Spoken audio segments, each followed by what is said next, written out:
You're listening to an Airwave Media podcast. Llévate más de lo que esperas todos los días con el nuevo McValue en McDonald's. Ahora puedes comprar uno y sumarle otro por $1. Así que cuando tu equipo favorito enfrenta a sus rivales, enfrenta tus antojos con $5 Meal Deals. Y si estás corriendo para alcanzar el desayuno, corre al app para llevarte ofertas antes del cutoff. Tú decides, y con McValue, tu decisión siempre rinde más. Precios y participación pueden variar. BOGO $1 válido para un producto de igual o menor valor. Debe estar registrado en Rewards para ofertas en el app.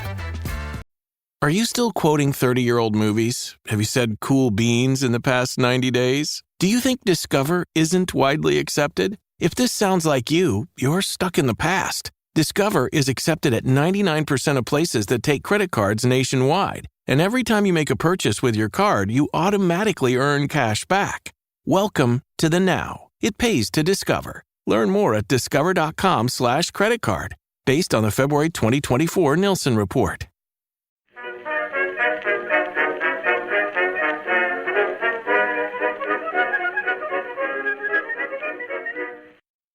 Hello everyone and welcome to History of the Second World War, episode 213, The Battle Before Britain, part 5, Churchill and the Few. This week, a big thank you goes out to Christopher, Cody, Julian, and Snarky for choosing to support the podcast by becoming members. You can find out how to support the podcast or become a member over at historyofthesecondworldwar.com/members. The last few episodes have focused on some of the technology that was put in place in the years before the Battle of Britain that would have an important impact on the overall course of the battle. This episode will shift focus completely to the human element of the fighting in the air during the battle. To quote one of the greatest fighter pilots of all time, "It's not the plane, it's the pilot," which is of course a quote from Captain Pete Mitchell, who you may know as Maverick from the wonderful two-part movie documentary Top Gun. But in all seriousness, the ability and experience of the pilots were critical to their success or failure in any aerial combat during the war, but nowhere was that more important than in dogfights between single-engine fighters. This episode will focus on the importance of pilot experience, and then how the Royal Air Force benefited from all the foreign pilots that flooded into the country during the first 9 months of the Second World War. Then we will zoom in a bit to discuss the experiences of Canadian pilots during the battle, one of the many groups from around the British Empire that would participate in the Battle of Britain. In the back half of the episode, the man who would dub the fighter pilots of the Royal Air Force with their most famous collective name, the Few, Winston Churchill, will be discussed. Churchill would come to power at the lowest ebb of the war for Britain, with defeat looming in France and very few successes during the war since September 1939. Then, when he came to power, he would immediately be put in a position to make critical decisions, not just about how Britain would fight the war, but whether or not it would even remain in the conflict with Germany. So, there was no pressure. But before we discuss the actions of one man, let's focus on the actions of a few. When discussing the Second World War, almost every discussion about a battle, campaign, and any other discussion of the conflict starts with numbers. This many aircraft, tanks, men, ships, numbers, numbers, numbers. There's a good reason for this. It's an easy shorthand to communicate the relative strengths of the groups involved in the fighting, and it does work on some level. However, there are a few areas of the fighting where just knowing the numbers does not even tell part of the story, and fighter combat during the war is one of those areas. Generally, having more of something is better, because just throwing bodies at a problem is at times a valid, albeit gruesome, military strategy. But in fighter combat, if the pilots of the outnumbered group are more experienced and more skilled, really they are just being presented with a target-rich environment. Their experience made them not just more effective at surviving, but also at shooting down the enemy, and better at causing attrition among the other side's most experienced pilots. This bears out in the numbers, with only a very small number of pilots claiming the vast majority of aerial victories during the Battle of Britain. When looking at British Fighter Command, only about 1/3 of all of the pilots even claimed to have shot down an enemy, and a reasonable percentage of those claims were not even accurate. Survival rates were also quite different between inexperienced and experienced pilots. The numbers here are a bit more fuzzy, and of course there is noise in the data due to essentially random chance, but a bunch of work was done on this problem by the American named Herbert Weiss in the 1960s. His numbers, which spanned a greater time period than just the Battle of Britain, so they're not just the Battle of Britain stats, they are for the whole of the Second World War, was that about 90% of pilots had a 50-50 chance of even making it through their first ever combat encounter with an enemy fighter without being shot down. However, if the pilot could then survive 5 engagements, their probability of surviving each one drastically increased. This meant that just a small core of pilots were the really dangerous ones on both sides, and the relative number of experienced pilots to inexperienced pilots would shift over the course of the battle. In the skies over Britain in the summer of 1940, there were 2 groups. They were not the RAF and the Luftwaffe pilots, but instead the hunters and the targets. The Luftwaffe would start off the battle with more experience, more hunters, with some of their pilots having been involved in fighting since the Spanish Civil War, while a far greater number had experienced combat sorties and combat victories over Poland, France, Norway, and in other areas. The German fighter pilots had one very serious disadvantage, though. They were fighting over enemy territory. If a German was shot down and was fortunate enough to bail out in time to survive, he would never fly for the Luftwaffe again. On the other hand, British pilots were able to sometimes get shot down multiple times and could come back to action just days later. This helped British pilots to move from that new, untried pilot stage to being a more experienced pilot, and they did so in greater numbers. Another major disadvantage for the Germans, and something that would wear on the Luftwaffe pilots more and more over the weeks and then months of the campaign, was the fact that they were not just fighting over enemy territory, but far from their bases. It took hours to fly from bases in France to the real areas of conflict over Britain, and those hours, day after day, wore them down. Even the best pilot in the world gets tired, especially during periods when the Germans would launch multiple consecutive days of attacks. The RAF pilots experienced similar fatigue, with pilots flying a high number of sorties, but at a much shorter duration. On some days, pilots were flying 5 sorties of around an hour, although that number was really just a peak number, and most sorties were short, and they certainly did not happen every day, or certainly multiple times a day. So there was fatigue on both sides, but it seemed to wear on the Germans more due to the length of the flying that they were having to do. To offset some of the German advantage in pilot experience, the Royal Air Force was able to take advantage of some tremendous sources of experienced and skilled pilots, pilots that had already faced the Germans in previous campaigns and survived. These were the foreign pilots of nations like Czechoslovakia and Poland, who fled their countries and gave their services to the only air force that was still fighting, the Royal Air Force. The statistics of their aerial victories speak for themselves, with the leading 2 RAF aces from the battle being a Czech and a Pole. In total, around 20% of the pilots that would receive the Battle of Britain award were not British by birth, with 583 foreigners receiving the award. That's 145 Polish, 126 New Zealanders, 98 Canadians, 88 from Czechoslovakia, 33 from Australia, 29 Belgians, and 25 from South Africa, along with 13 from France, 10 from Ireland, and around 10 Americans. The Polish contingent is probably the most well-known today, particularly due to the contributions of 303 Squadron, which would have 3 times more victories than the typical British squadron, while also suffering about 1/3 the casualties. 303 Squadron overall would have a 14-to-1 claimed kills to actual losses ratio, 4th best in fighter command, and they only really participated in the fighting starting at the end of August, months after the counting for that statistic had already started.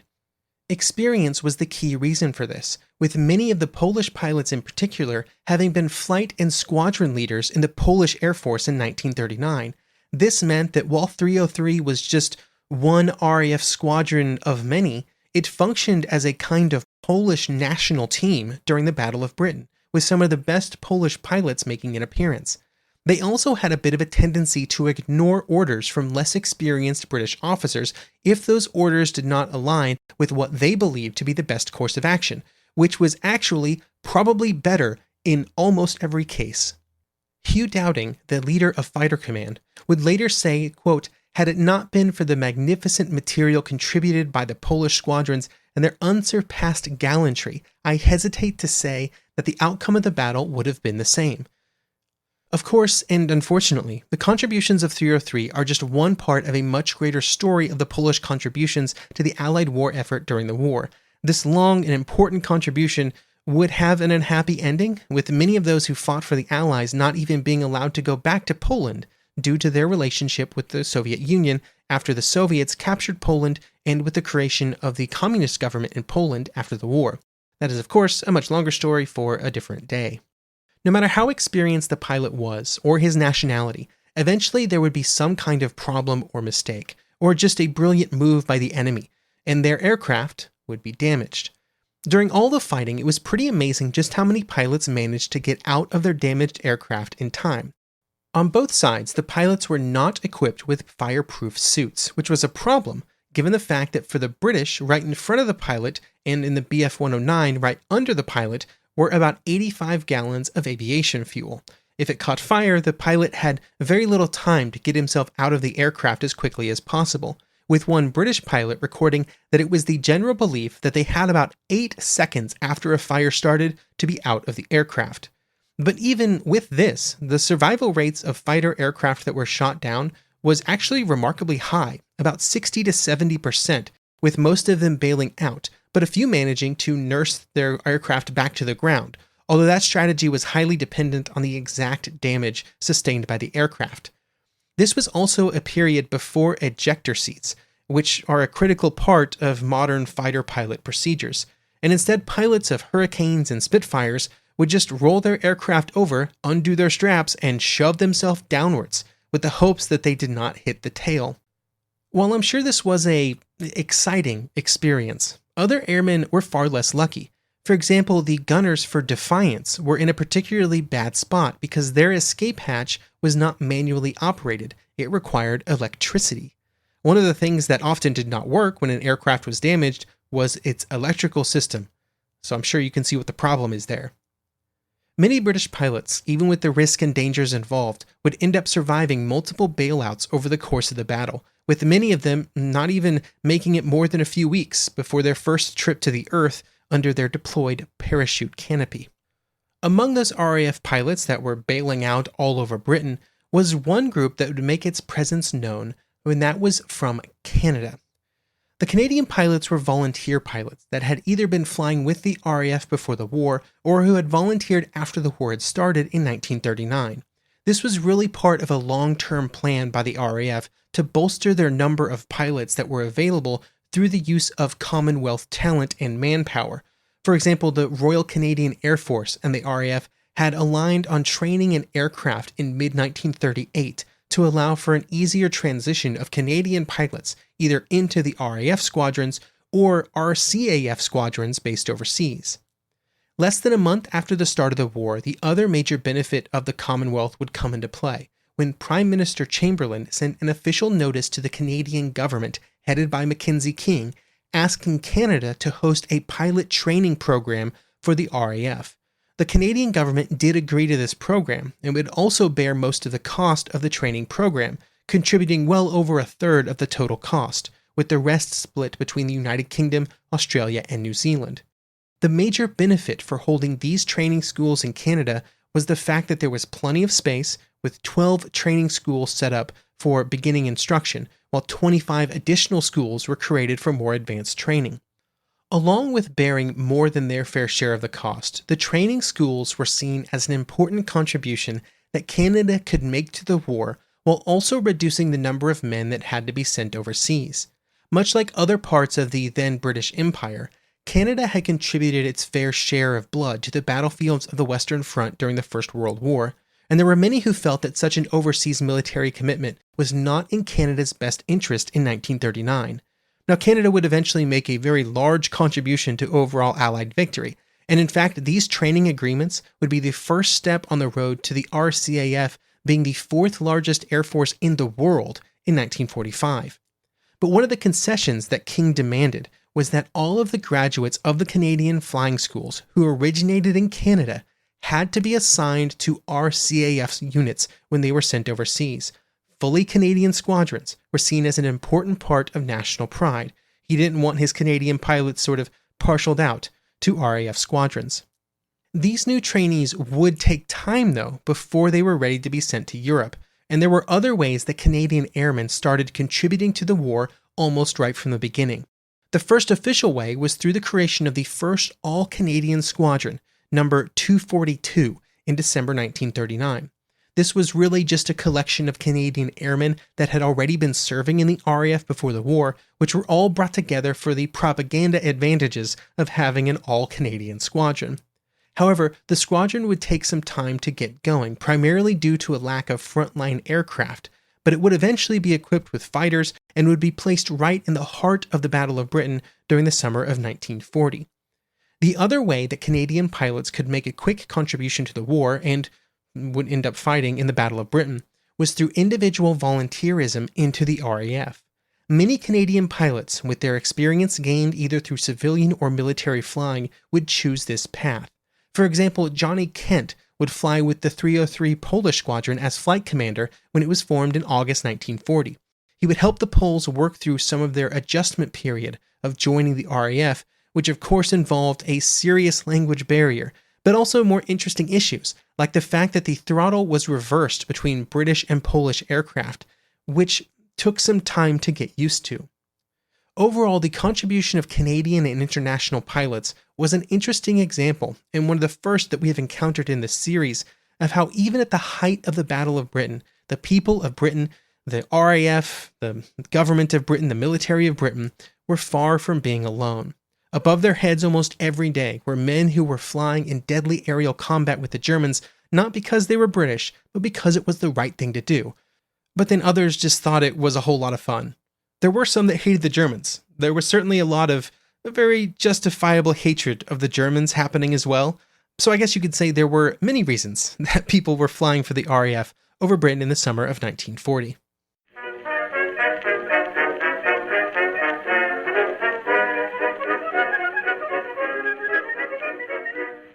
Ryan Reynolds here from Mint Mobile. I don't know if you knew this, but anyone can get the same premium wireless for $15 a month plan that I've been enjoying. It's not just for celebrities. So do like I did and have one of your assistants switch you to Mint Mobile today.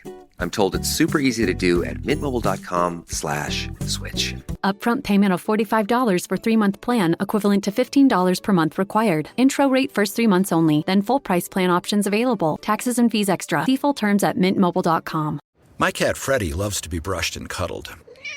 But stirring up his cat allergens meant sneezing and itchy eyes. Then I found Purina One Live Clear. It's cat food that reduced the major allergen and my suffering in as little as 21 days. Now, we feel closer than ever. If you have issues with cat allergens, you really need to try Purina One Live Clear. Try new Purina One Live Clear today. Purina One, a difference from day one.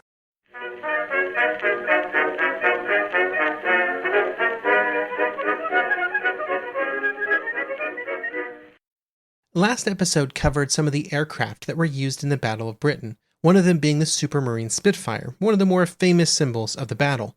Another of those symbols was Winston Churchill.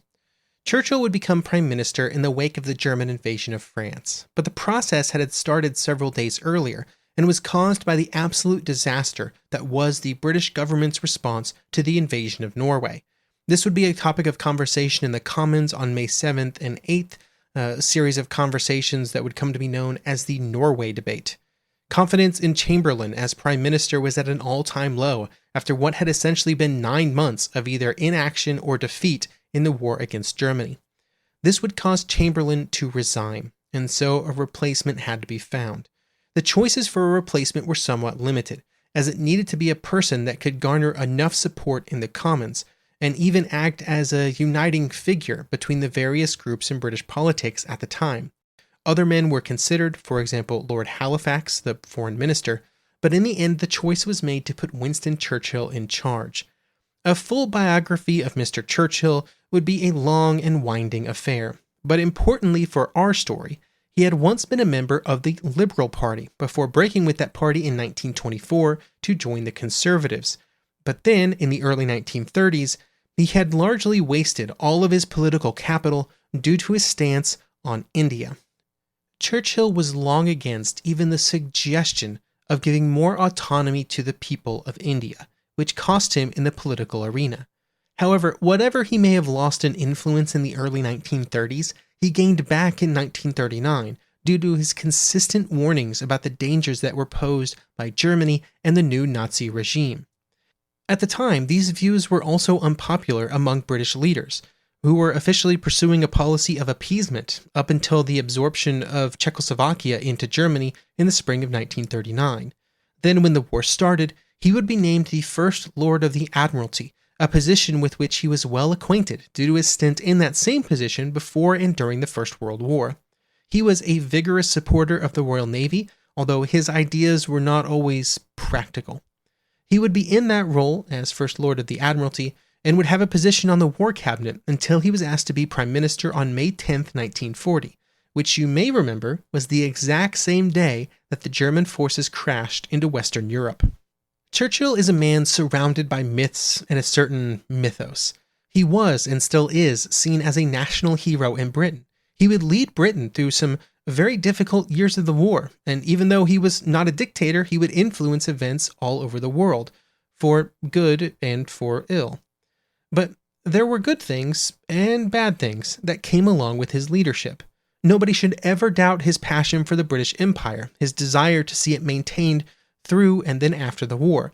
But at the same time, that passion was doused and steeped in an Anglo-centric racism that was on display during the India debate, but then also on his views on Japan and other subjects. He was not intimidated by being a wartime leader. In fact, he found it quite invigorating. This was combined with an active imagination, which caused him to push for constant action in search of victories. But this also made him a very confident person, sometimes too confident, and he would often long argue for impractical or dangerous ideas because he believed that his views would result in the surest way to a positive outcome. To quote General Dill, who would be the chief of the Imperial General Staff during the first months of Churchill's leadership, quote, "I'm not sure that Winston isn't the greatest menace. No one seems to be able to control him. He is full of ideas, many brilliant, but most of them impractical. He has such drive and personality that no one seems to be able to stand up to him." End quote. He also presented a confident and bold picture to the British people through speeches and public appearances at a time when those actions had their greatest impact. But he would also become hesitant at times, especially when given time to think and reflect instead of just act. In his early days as Prime Minister, Churchill benefited from the fact that many of these features were the opposite of what Chamberlain had been as Prime Minister, although Chamberlain had other strengths. To quote The Godfather, Chamberlain was not a wartime consigliere. Churchill was one of those wartime consiglieres, and that is when he thrived, and that's where his weaknesses could best be hidden by his strengths. Although, and I don't mean this as too much of an insult, but for many of the contemporary accounts of Churchill, he seemed like kind of a jerk. But in my time doing these two podcasts on the First and Second World War, I think I've become convinced that to be a good wartime leader at the highest levels of government or the military, being a jerk is actually a positive rather than a negative. He was kind of a jerk, but exactly the kind of jerk that Britain needed during the summer of 1940. But of course, Churchill also did not go it alone in the government, and in fact he would be the leader of a broad coalition of British parties, including the Labour Party, whose inclusion was an important reason why Churchill was brought in and why he was able to stay in the role. Given how Churchill would fill the role as Prime Minister and his overall legacy around the Second World War, it can be easy to assume that once he had the role of Prime Minister, he was instantly a success and instantly secure in the position. In fact, the opposite was true. Given his difficult relationship with many of the members of the Conservative Party, their support was far from assured. Many of them assumed that in a short time, Churchill would be removed from the position so that a different leader could be nominated, maybe even just Chamberlain again. This would not be the case, but in the dark days of May and June 1940, when everything seemed to be falling apart, Churchill remaining as Prime Minister was never a sure thing, which is part of why the specific composition of his war cabinet and his closest advisors was so important. Chamberlain would remain in the government and on the War Council as Lord President of the Council, an appointment essentially required due to the continued support of Chamberlain by large parts of the ruling Conservative Party. Halifax would retain his role as Foreign Secretary, again an important concession to the Conservative MPs who still controlled the majority of the Commons. However, For the other 2 seats on the War Cabinet, 2 Labour Party leaders would be brought in, Clement Attlee as Lord Privy Seal and Arthur Greenwood as a minister without portfolio. These 2 positions ensured the support of the Labour Party, at least for some time. Among these men were wide differences in their viewpoints and their approach to fighting a war. These differences would become very clear almost immediately when Halifax and Churchill came down on different sides of conversations about whether or not to engage with Italy in the hopes that Mussolini could play a role in bringing together Britain, France, and Germany in some kind of peace negotiations. These disagreements and their outcomes will be the topic for next episode.